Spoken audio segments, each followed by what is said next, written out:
Halo teman-teman, kembali lagi di channel Teacher Moy. Pada video kali ini kita akan membahas soal-soal simulasi mini online tryout atau Simon TO yang pertama SKB Kesehatan, khususnya formasi nutrisionis, lengkap dengan pembahasannya.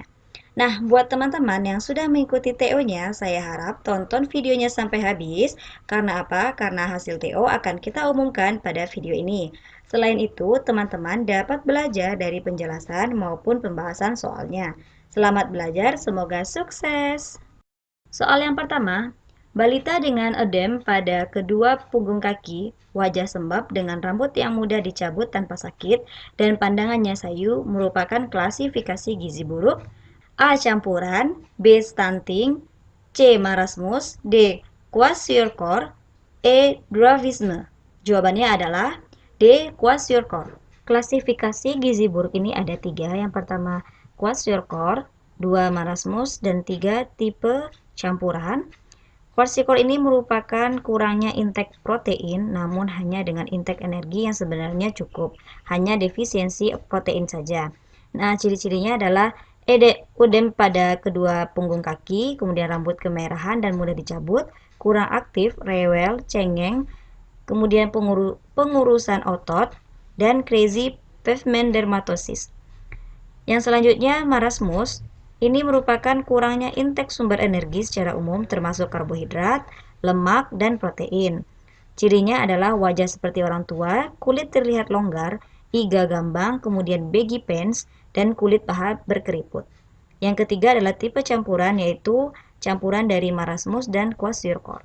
Soal selanjutnya, upaya perbaikan gizi diatur dalam A. Permenkes nomor 23 tahun 2014, B. PPRI nomor 33 tahun 2012, C. Kemenkes RI nomor 747 tahun 2007, D. Permendagri nomor 63 tahun 2010, E. Perpres RI nomor 42 tahun 2013. Jawabannya adalah A. Permenkes nomor 23 tahun 2014. Oke, kita bahas per poin. Di poin B ada PPRI nomor 33 tahun 2012 adalah tentang pemberian ASI eksklusif. Poin C, Kemenkes RI nomor 747 tahun 2007 adalah tentang pedoman operasional keluarga sadar gizi di desa siaga. Poin D, Permendagri nomor 63 tahun 2010 adalah tentang garam beriodium. Poin E, Perpres RI nomor 42 tahun 2013 yaitu tentang Gerakan Nasional Percepatan Perbaikan Gizi. Soal selanjutnya, berikut merupakan indeks standar antropometri anak kecuali A. BB per U, B. PB per U atau TB per U, C. BB per TB, D. IMT per U, E. BB per BP. Jawabannya adalah E. BB per BP. Jadi, berdasarkan Permenkes RI nomor 2 tahun 2020 tentang standar antropometri anak terdapat pada pasal 2 yang meliputi standar antropometri anak didasarkan pada parameter berat badan dan panjang atau tinggi badan yang terdiri atas 4 indeks. Yang pertama, berat badan menurut umur atau BB per U. Yang kedua, panjang atau tinggi badan menurut umur PB per U atau TB per U. Yang ketiga, berat badan menurut panjang atau tinggi badan yaitu BB per PB atau BB per TB. Dan yang terakhir adalah indeks massa tubuh menurut umur atau IMT per U. Jadi jawabannya yang kecuali adalah E, BB per BP. Soal selanjutnya, yang bukan merupakan pendukung dan penghambat ASI ibu. A. Menjaga kenyamanan serta perasaan ibu senang dan tenang. B. Ibu merasa terlalu cemas dan tidak nyaman. C. Peran ayah mendukung ASI. D. Pemahaman tentang ASI baik. E. Dukungan dari keluarga. Jawabannya adalah B. Ibu merasa terlalu cemas dan tidak nyaman.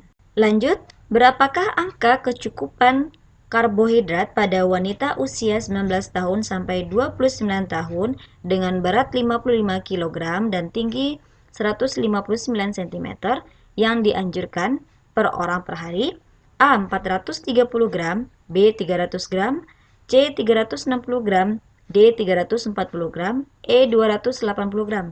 Jawabannya adalah C. 360 gram. Jadi, angka kecukupan gizi yang dianjurkan untuk masyarakat Indonesia diatur dalam Permenkes RI nomor 28 tahun 2019.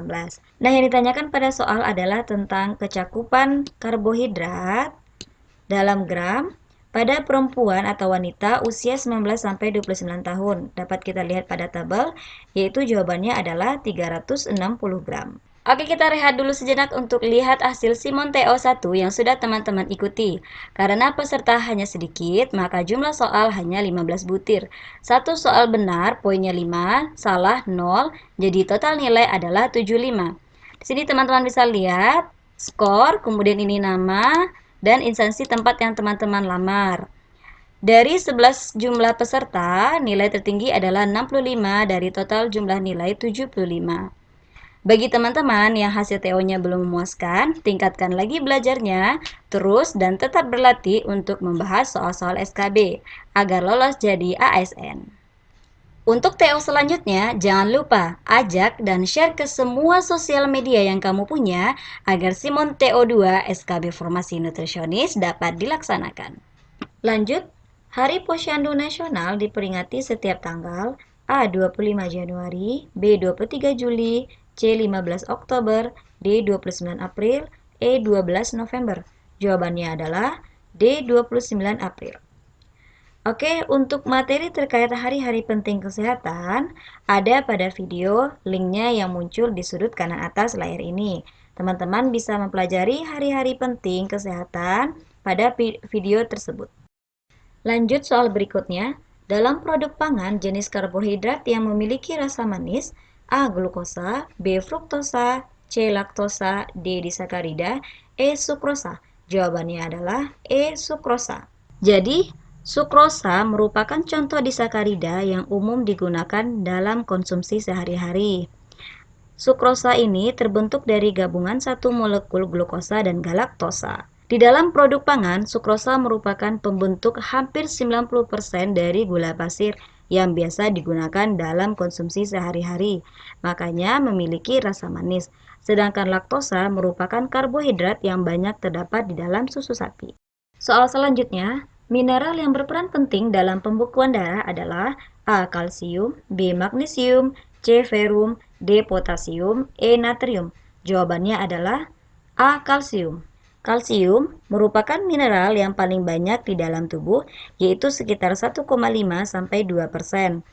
99% terdapat di jaring keras, yaitu tulang dan gigi. Fungsi utama kalsium itu sendiri adalah mengatur pembekuan darah, 2. Pembentukan tulang dan gigi, 3. Memelihara irama jantung, 4. Permeabilitas membran sel, yang kelima, pertumbuhan dan kontraksi otot, 6 adalah transmisi impuls saraf. Oke, itulah pembahasan soal TO yang pertama dan hasil nilai TO yang pertama, SKB Kesehatan Formasi Nutrisionis atau Gizi. Jangan lupa like, subscribe, dan share ke semua media sosial yang kamu punya. Semoga bermanfaat. Terima kasih.